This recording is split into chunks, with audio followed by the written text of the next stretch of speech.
طيب نبدأ بالإفطار. الإفطار طبعا نبدأ كما تعلمنا من سنة النبي عليه الصلاة والسلام، إنه نشرب السوائل سواء الموية مع التمرات أو الرطب وهذه جدا مهمة، لأنه السوائل في صحيح فيها سكريات وهذه حاجة كويسة، لكنها ما ترفع السكر بشكل مفاجئ كبير. يعني مش من المناسبة نبدأ بعصائر الامتصاص فيها بشكل سريع جدا، بعض أنواع العصائر.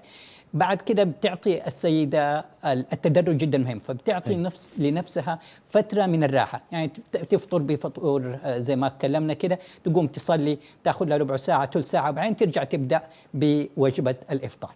وجبة الإفطار حتى لما يكون صايمة لمدة فترة طويلة صعب إنك تعطيها وجبة دسمة مفاجأة على طول للسيدة الحامل.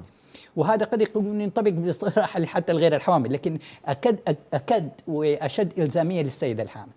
فتبدأ بعدين بالشوربة أو طبق السلطة، فهذه الأشياء يكون امتصاصها أسهل على المعدة، لأنه كثير من السيدات بيحسوا أنهم مرتاحين ومبسوطين خلال فترة الإمساك، لأنه المعدة مرتاحة، يجي بعد الإفطار يبدأوا تخمة وتعب. بالضبط الضخمة. فهذا ليه؟ لأنه مش بسبب الإفطار نفسه، بقدر نوعية الإفطار وكمية الأكل كمان.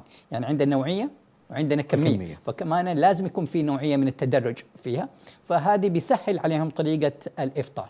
جميل. وبعد كده بترتاح، تبقى تاخذ قسم من الراحة حتى بعد صلاة العشاء والتراويح، ووقتها إذا كانت تبقى تاخذ وجبة خفيفة أو سناك تاني، يكون وقت مناسب لهذه الفترة بإذن الله. هذا البرنامج برعاية جمعية زمزم للخدمات الصحية التطوعية